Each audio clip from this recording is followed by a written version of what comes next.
오늘도 우리의 기도에 응답하실 줄 믿습니다. 다 함께 사도신경으로 신앙 고백하시겠습니다.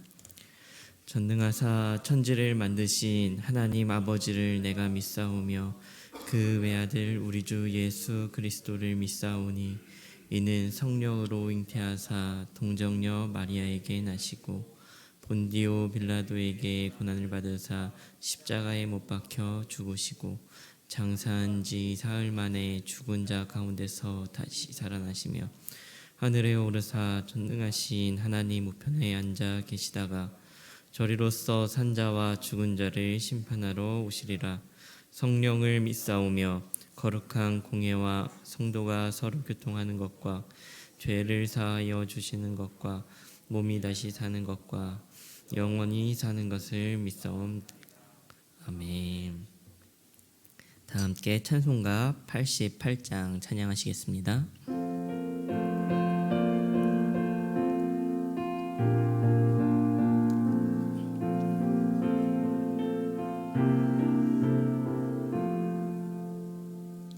내 진정 사모하는 친구가 되시는 구주 예수님은 아름다워라. 산 밑에 백합화요 빛나는 새벽별 주님 영원할 길 아주 없도다. 내 맘이 아플 적에 큰 위로 되시며 나 외로울 때 좋은 친구라.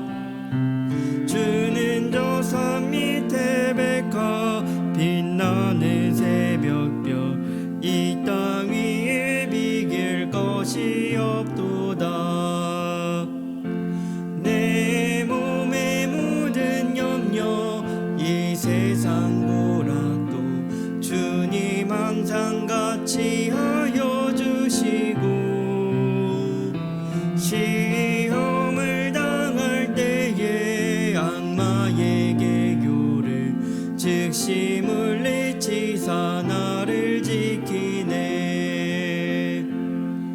온 세상 날 버려도 주 예수 안 버려 끝까지 나를 돌아보시니 주는 저 산 밑에 백합 빛나는 새벽별 이 땅 위에 비길 것이 없도다. 내 맘을 다하여서 주님을 따르며 길이 길이 나를 사랑하리니 물불이 두렵지 않고 창검도 겁없네. 주는 높은 산성 내 방패시라. 내 영혼 먹이시는 그 은혜 누리고 나 친히 주를 뵙기 원하네. 주는 저 산 밑에 백합 빛나는 새벽별 이 땅 위에 비길 것이 없도다. 오늘 우리가 함께 나눌 하나님의 말씀은 에스겔 30장 1절부터 26절의 말씀입니다. 에스겔 30장 1절부터 19절의 말씀입니다. 함께 교독하여서 읽도록 하겠습니다. 또 여호와의 말씀이 내게 임하여 이르시되 인자야 너는 예언하여 이르라. 너희는 통곡하며 이르기를 슬프다 이날이여 하라. 그날이 가깝도다. 여호와의 날이 가깝도다. 구름의 날일 것이요 여러 나라들의 때이리로다. 애굽의 칼이 임할 것이라. 애굽에서 죽임당한 자들이 엎드려질 때에 굿세에 심한 근심이 있을 것이며 애굽의 근심이라며 그 터가 흘릴 것이요 굿스와 붓과 룻과 모든 섞인 백성과 굽과 및 동맹한 땅의 백성들이 그들과 함께 칼에 엎드려지리라. 여호와께서 이같이 말씀하셨느니라. 애굽을 붙들어주는 자도 엎드러질 것이요 애굽의 굴만한 권세도 낮아질 것이라. 윗돌에서부터 수에네까지 우리가 그 가운데에서 칼에 엎드려지리라. 주 여호와 말씀이니라. 황폐한 나라들 같이 그들도 황폐할 것이며 사막이 된 성읍들 같이 그 성읍들도 사막이 될 것이라. 내가 애굽에 불을 키며 그 모든 돕는 자를 멸할 때에 그들이 나를 여호와인 줄 알리라. 그날에 사절들이 내 앞에서 배로 나아가서 염려 없이 구스 사람을 두렵게 하리니 애굽의 재앙의 날과 같이 그들에게도 심한 근심이 있으리라. 이것이 오리로다. 주 여호와께서 이같이 말씀하셨느니라. 내가 또 바벨론의 느부갓네살 왕의 손으로 애굽의 무리들을 끊으리니 그가 여러 나라 가운데에 강포한 자기 군대를 거느리고 와서 그 땅을 멸망시킬 때에 칼을 빼어 애굽을 쳐서 죽임 강한 자로 땅에 가득하게 하리라. 그 모든 강을 마르게 하고 그 땅을 악인의 손에 벨겠으며 타국 사람의 손으로 그 땅과 그 가운데 있는 모든 것을 황폐하게 하리라. 나 여호와의 말이니라. 주 여호와께서 이같이 말씀하셨느니라. 내가 그 우상들을 없애며 신상들을 높 가운데에서 부수며 애굽 땅에서 왕이 다시 나지 못하게 하고 그 땅에 두려움이 있게 하리라. 내가 바드로스를 황폐하게 하며 소안에 불을 지르며 노나를 심판하며 내 분노를 애굽의 견고한 성읍 시내 곧 쏟고 또 노나라의 무리를 끊을 것이라. 내가 불을 일으키리니 신나라가 심히 근심할 것이며 노나라는 지켜낼 것이며 노나라가 대적할 것이며 아웬과 비베셋의 장정들은 칼에 엎드려질 것이며 그 성읍 주민들은 포로가 될 것이라. 내가 애굽의 멍에를 꺾으며 그 교만한 권세를 그 가운데에서 그치게 할 때에 담네스에서 꺾고 그 성읍에 숨을 것이며 그 딸들은 포로가 될 것이라. 다 함께 읽겠습니다. 이같이 내가 애굽을 심판하리니 내가 여호와인 줄을 그들이 알리라 하셨다 하라. 아멘. 에스겔서 25장부터 32장은 7개의 주변의 열방 나라들에 대한 심판을 기록하고 있습니다. 특별히 25장에서 28장까지는 6개의 열방들의 심판이 등장하고 29장부터 32장은 마지막 7번째 바로 애굽에 대한 심판이 주어지게 됩니다. 애굽에 대한 심판은 앞서 함께 나누었던 두로보다 더 자세하고 구체적으로 기록되어 있는데 그 내용은 7개의 예언으로 구성되어 있습니다. 특별히 30장에서는 애굽에 대한 세 번째와 네 번째 심판의 예언이 기록되어 있고 29장의 메시지를 반복해서 그 내용을 전개하고 있습니다. 그러나 단순한 반복이 아니라 애가의 형식으로 표현하고 있는데 이 애가는 그 특성상 감정까지 전달하고자 하고 있습니다. 애굽을 향한 심판의 소리는 하나님께서 애굽이라는 이방인조차 애타게 찾으시고 기다리시는 소리였을 것입니다. 또한 거기에서 그친 것이 아니라 이스라엘을 향한 하나님의 말씀이었습니다. 이스라엘은 바벨론의 포로로 있는 상황이었고 이스라엘은 그들이 의지하던 애굽의 심판의 예언을 듣게 되었습니다. 오늘 우리는 하나님께서 애굽을 향해 선포한 이 예언의 말씀을 통해서 이스라엘 백성들에게 하고 싶으신 말씀이 무엇이었는지 생각해보고 그것을 통해서 우리의 삶을 비춰보고자 합니다.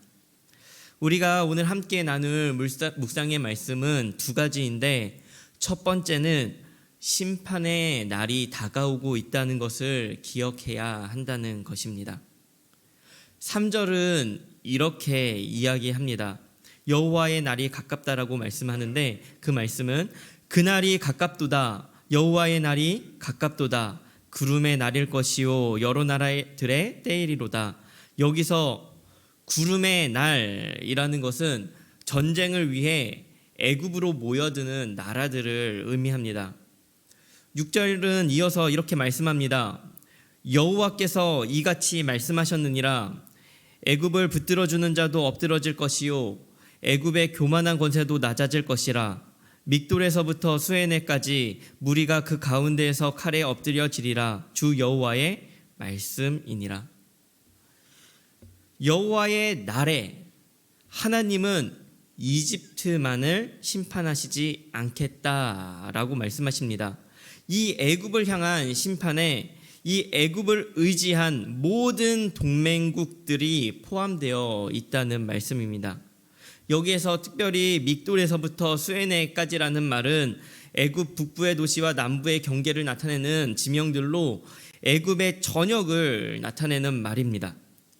애굽을 철저히 심판하겠다라는 뜻이고 그와 동맹한 나라들까지 모두 심판을 받게 될 것이다 라고 하나님께서 말씀하시는 것입니다.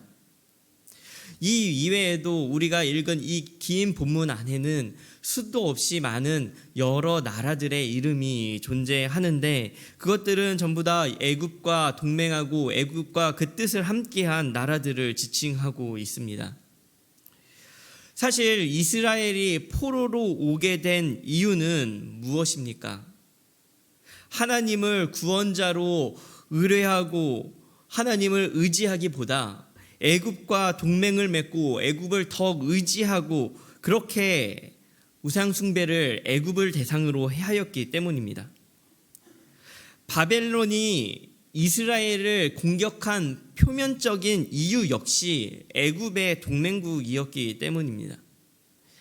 하나님께서 허락하신 이유도 애굽을 더 의지하였기 때문입니다. 우리가 신앙생활을 하며 믿음이 있다고 하지만 늘 빠지는 함정은 무엇입니까? 바로 보이는 것에 현혹이 된다는 것입니다.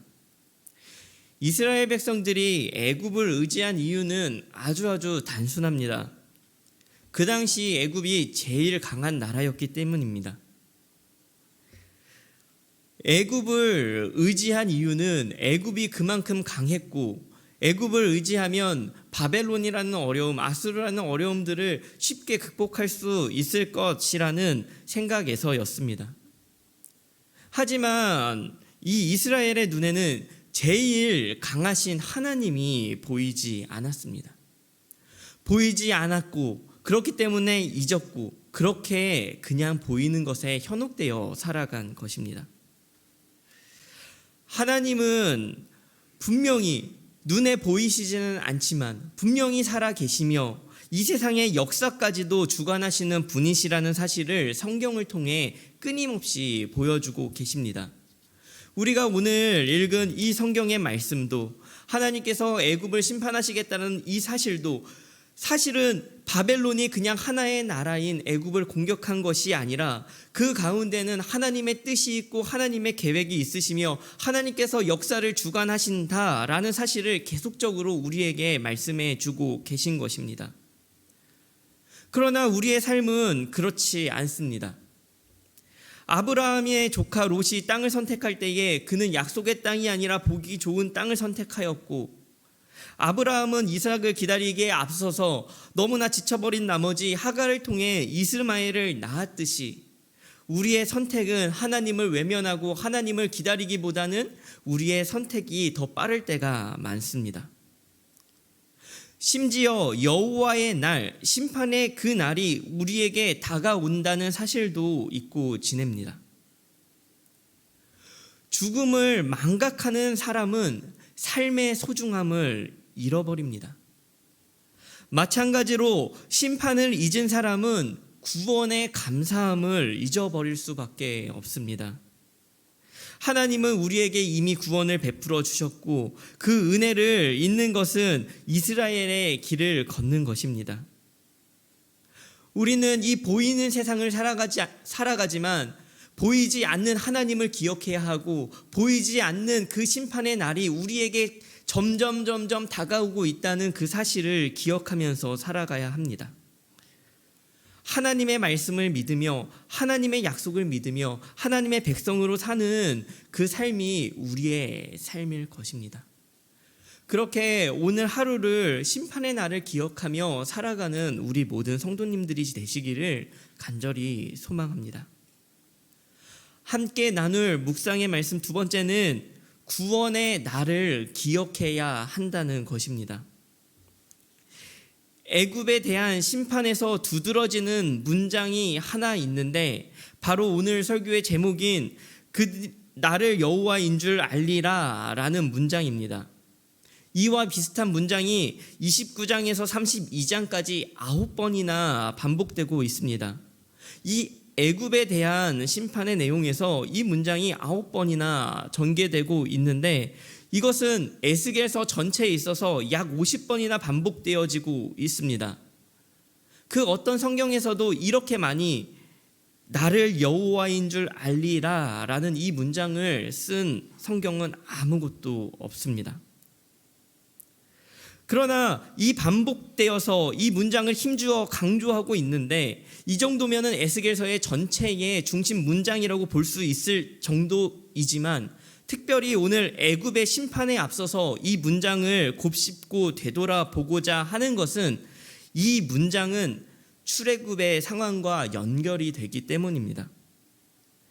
하나님은 이스라엘 백성들을 출애굽시키기 위해 10가지 재앙을 내리셨습니다. 하나님이 왜 그들에게 이러한 재앙을 내리셨습니까? 출애굽기 7장 5절은 애굽 사람이 나를 여호와인 줄 알리라 이렇게 말씀을 하시고 7장 17절도 바로가 나를 여호와인 줄 알리라 9장 14절도 온 천하에 나와 같은 자가 없음을 내가 알게 하리라 라고 말씀합니다. 우리가 잘 알듯이 애굽은 하나님의 백성인 이스라엘을 핍박하였고 하나님을 거부하고 외면하였습니다.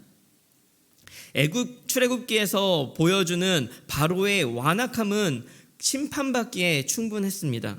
그들에게 여호와가 참된 신이다라고 하나님께서는 말씀하셨고 그 애굽 사람들에게 하나님의 존재를 분명하게 보여주셨습니다. 그러나 하나님께서는 애굽에 내린 재앙은 단순히 그들의 하나님의 말씀을 거역한 죄 때문이라고만 말씀하진 않으십니다. 출애굽기 10장 2절은 이렇게 말씀합니다. 내가 애굽에 행한 일들 곧 내가 그들 가운데에서 행한 표징을 내 아들과 내 자손의 귀에 전하기 위함이라 라고 말씀합니다. 하나님은 애굽 사람이나 이스라엘 백성들뿐 아니라 그들의 아들들과 자손들에게 하나님을 알게 하려고 이러한 10가지 재앙을 내리셨다라고 말씀하십니다. 이스라엘 백성들에게 출애굽은 하나님의 백성이라는 정체성이었습니다. 시편 77편 19절에서 20절은 이렇게 기록합니다. 주의 길이 바다에 있었고 주의 곧은 길이 큰 물에 있었으나 주의 발자취를 알 수 없었나이다. 주의 백성을 양떼같이 모세와 아론의 손으로 인도하셨나이다. 출애굽 이후에도 이스라엘 자손들은 출애굽시키신 하나님을 찬양하였고 어려울 때면 여지없이 출애굽하게 하신 하나님을 의지하였습니다. 하나님께서는 우리에게 그리고 이스라엘 백성들에게 내가 여호와인 줄 알라라는 말씀을 주시는데 그것은 우리의 믿음이 없는 것을 아시기 때문입니다. 하나님은 우리에게 구원을 베푸셨고 늘 구원을 기억하라라고 하십니다. 구원을 베푸신 하나님을 이스라엘 백성들이 시편을 통해 노래했던 것처럼 어려운 상황 때마다 그 하나님을 의지하였던 것처럼 구원을 베푸신 하나님을 의지하고 살라라고 말씀하고 계시는 것입니다. 오늘 말씀을 마무리하고자 합니다. 하나님께서는 오늘 에스겔서 30장의 애굽의 심판을 통해서 우리에게 두 가지를 기억하라고 말씀하십니다.